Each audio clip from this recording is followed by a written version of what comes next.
Shalom, Bapak, Ibu, dan Saudara yang terkasih di dalam Yesus Kristus. Selamat pagi. Sebelum kita melakukan aktivitas pada hari ini, marilah kita mendengarkan sedikit dari firman Tuhan. Mari kita berdoa. Bapa yang bertata di kerajaan surga, terima kasih ya Tuhan karena Engkau telah memberkati kami selama kami beristirahat semalaman, dan Engkau membangunkan kami pagi ini dalam keadaannya sehat tanpa kekurangan suatu apapun. Ya Tuhan, sebentar lagi kami akan mendengarkan firman-Mu. Kiranya Engkau urapi Roh Kudus-Mu atas kami sehingga kami dapat mengerti apa yang Engkau sampaikan dan kami dapat melakukannya dalam kehidupan kami sehari-hari. Terima kasih ya Tuhan, dalam nama Yesus kami telah berdoa dan mengucap syukur. Amin. Sebelum mendengarkan renungan, mari kita membaca firman Tuhan yang terambil dari Matius 12 ayat 33 sampai 37. Matius 12 ayat 33 sampai 37. Jikalau suatu pohon kamu katakan baik, maka baik pula buahnya. Jikalau suatu pohon kamu katakan tidak baik, maka tidak baik pula buahnya. Sebab dari buahnya pohon itu dikenal. Hai kamu, keturunan ular beludak, bagaimanakah kamu dapat mengucapkan hal-hal yang baik sedangkan kamu sendiri jahat? Karena yang diucapkan mulut meluap dari hati.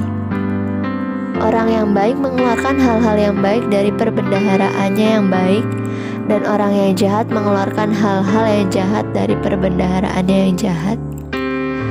Tetapi aku berkata kepadamu, setiap kata sia-sia yang diucapkan orang harus dipertanggungjawabkannya pada hari penghakiman. Karena menurut ucapanmu engkau akan dibenarkan, dan menurut ucapanmu pula engkau akan dihukum. Berbahagialah kita yang mendengarkan dan memelihara firman Tuhan dalam kehidupan kita.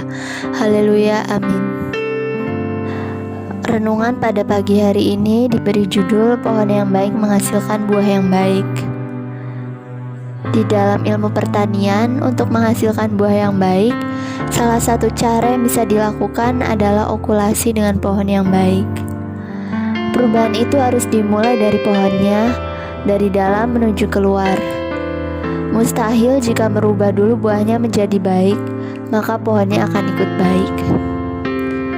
Banyak orang beranggapan bahwa kepala manusia yang di dalamnya terdapat otak dan syaraf-syaraf penting lainnya menjadi pusat dan pengatur kegiatan manusia.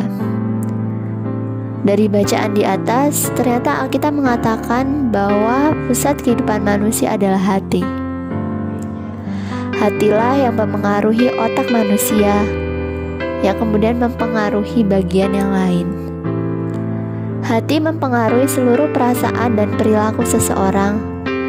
Apa yang diucapkan mulut meluap dari hati. Di balik setiap ucapan ada motivasi, entah positif ataupun negatif. Apapun motivasinya, Allah mengetahui dan menilai, lalu pada akhirnya akan membuat suatu perhitungan atas motivasi dari perkataan itu. Tuhan Yesus mengatakan bahwa orang Farisi seperti keturunan ular beludak. Ular beludak adalah ular dengan diameter yang tidak besar, tidak panjang, kulitnya indah dan licin, tetapi lidahnya penuh bisa yang mematikan. Dari luar tampak indah, tetapi di dalam penuh kebusukan yang mematikan. Setiap perkataan harus dipertanggungjawabkan pada hari penghakiman. Oleh karena itu, perhatikan dengan baik setiap perkataan yang hendak kita ucapkan. Kata-kata kita harus menjadi berkat bagi orang lain. Berkata-kata yang positif, membangun, membawa kedamaian, kebenaran, dan mampu membawa orang kepada Kristus dan menikmati kasih karunia-Nya. Pohon ibarat hati. Perkataan dan perbuatan adalah buahnya. Mari kita melekatkan hati kita pada Allah sebagai pohon kehidupan. Kita okulasikan hati kita pada hati Allah. Bila roh Allah berkuasa dalam hati kita, maka bahasa yang kita pakai adalah bahasa yang membangun, dan perbuatan kita bisa menjadi berkat bagi ciptaan Tuhan yang lain. Amin. Demikian firman Tuhan pada pagi hari ini. Kiranya firman tadi dapat menjadi dasar dalam kita melakukan aktivitas kita pada kehidupan kita sehari-hari. Selamat beraktivitas, Tuhan Yesus memberkati.